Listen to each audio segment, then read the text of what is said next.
তাহলে তাকদিরে বিশ্বাসের এক নম্বর শর্ত কি? আল্লাহর এলেমের উপরে বিশ্বাস রাখতে হবে, যে আমাদের সব কিছু আল্লাহর এলেমের ভিতরে আছে, এটা আমাদের বিশ্বাস রাখতে হবে।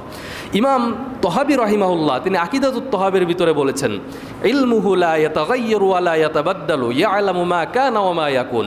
তিনি বলেছেন যে আল্লাহ তাআলার যে এলেম সেটা কখনো পরিবর্তন হয় না, সেটা কখনো রদবদল হয় না।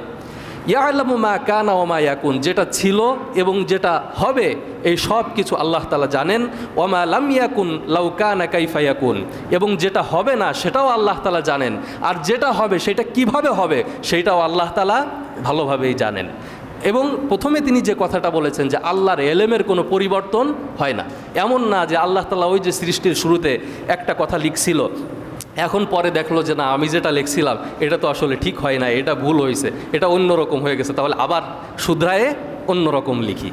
বিষয়টা এরকম না, বরং ওই যে আল্লাহ সৃষ্টির শুরুতে লিখে রাখছে এইটার আর কোনো পরিবর্তন হবে না। কেন পরিবর্তন হবে না? কারণ আল্লাহর এলেমের ভিতরে, আল্লাহর জানার ভিতরে কোনো ভুল নাই।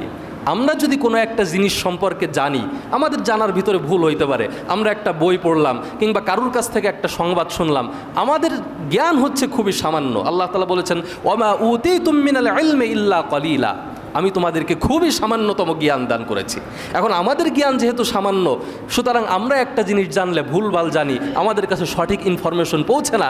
এজন্য একবার একটা সিদ্ধান্ত নিলে দেখা যায় যে 10 দিন পরে যে দেখলাম না এটা ভুল হয়েছে, আবার আমাদের সিদ্ধান্তের পরিবর্তন করতে হয়। কিন্তু আল্লাহ বলছেন আমার সিদ্ধান্তের কোনো পরিবর্তন করতে হয় না, কারণ আমি সৃষ্টির শুরু থেকে যেটা জানি এইটাই সঠিক এবং এইটাই কিয়ামত পর্যন্ত হবে। সুবহানাল্লাহ।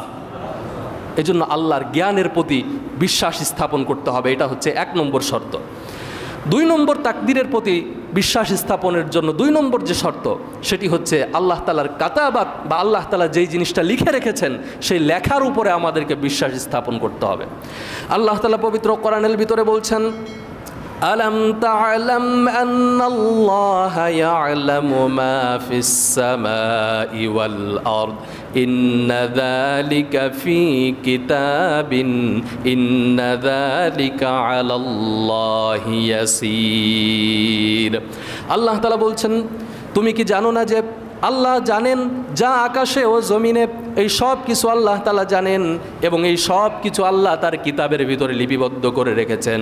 ইন্না যালিকা আলাল্লাহি ইয়াসির, জেনে রাখো এই যে আল্লাহ কিতাবের ভিতরে সব লিপিবদ্ধ করে রাখলেন, এইটা আল্লাহর কাছে মোটেও কঠিন না, এইটা আল্লাহর কাছে একেবারেই সহজ একটা জিনিস। সুবহানাল্লাহ। এটা আল্লাহর কাছে সহজ। আপনি কোনো একটা জিনিস তৈরি করলেন, একজন ইঞ্জিনিয়ার একটা জিনিস তৈরি করলো, এখন ওই ইঞ্জিনিয়ার জানে না যে এটার ভিতরে কোন জায়গায় কি আছে। সে কিন্তু খুব ভালো করেই জানে যে এটার ভিতরে কোন জায়গায় কি আছে। যে এটা তৈরি করে নাই সে এটা সঠিকভাবে জানবে না, কিন্তু যে তৈরি করছে তার নক্ষদর্পণে সবসময় এটা থাকে যে আমি কোন জায়গায় কি করছি।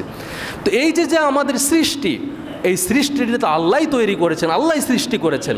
সুতরাং এই সৃষ্টির কোন জায়গায় কি আছে এবং কি হবে এটা তো আল্লাহর কাছে কোনো একদম মামুলি ব্যাপার, এটা কোনো কঠিন ব্যাপার না। আল্লাহ বলছেন এই জন্য আমি সব কিছু লিখে রেখেছি, লিপিবদ্ধ করে রেখেছি।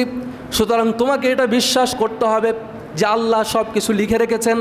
আল্লাহ রাসূল সাল্লাল্লাহু আলাইহি ওয়াসাল্লাম হাদিস শরীফের ভিতরে বলেছেন, সহিহ মুসলিমের 2653 নম্বর হাদিসে আল্লাহ রসুল বলেন, আউয়ালু মা খালাকাল্লাহুল কলাম, আল্লাহ তাআলা সর্বপ্রথম যেই জিনিসটা সৃষ্টি করলেন সেটা হচ্ছে কলমকে আল্লাহ সৃষ্টি করেছেন। ফাকালা লাহু উকতুব, এরপরে আল্লাহ বললেন তুমি লেখা শুরু করো। ক্বালা মা আকতুবু, কলম বলল আয় আল্লাহ তাআলা আমি কি লিখব? আল্লাহ তাআলা বললেন উকতুবুল কদরা মা কানা ওয়া মা হুয়া কাইনুন ইলাল আবাদি, তুমি ওই জিনিসগুলো লেখে রাখো যেটা কিয়ামত পর্যন্ত সংগঠিত হবে, এই সব কিছু তুমি লিখে ফেলো। কলম সব কিছু লিখে ফেললো, এরপরে কলমের কালিটাও শুকিয়ে গেল। সুবহানাল্লাহ। তার মানে সব কিছু আল্লাহ তাআলা সেখানে লিখে ফেললেন। এই জন্য আমরা যদি তাকদিরের উপরে বিশ্বাস স্থাপন রাখতে চাই, তাহলে আমাদের 2 নম্বর যেই জিনিসটার উপরে বিশ্বাস স্থাপন করতে হবে সেটা কি? লেখা, মানে আল্লাহ তাআলা সব কিছু লিখে রেখেছেন, এটার উপরে বিশ্বাস স্থাপন করতে হবে।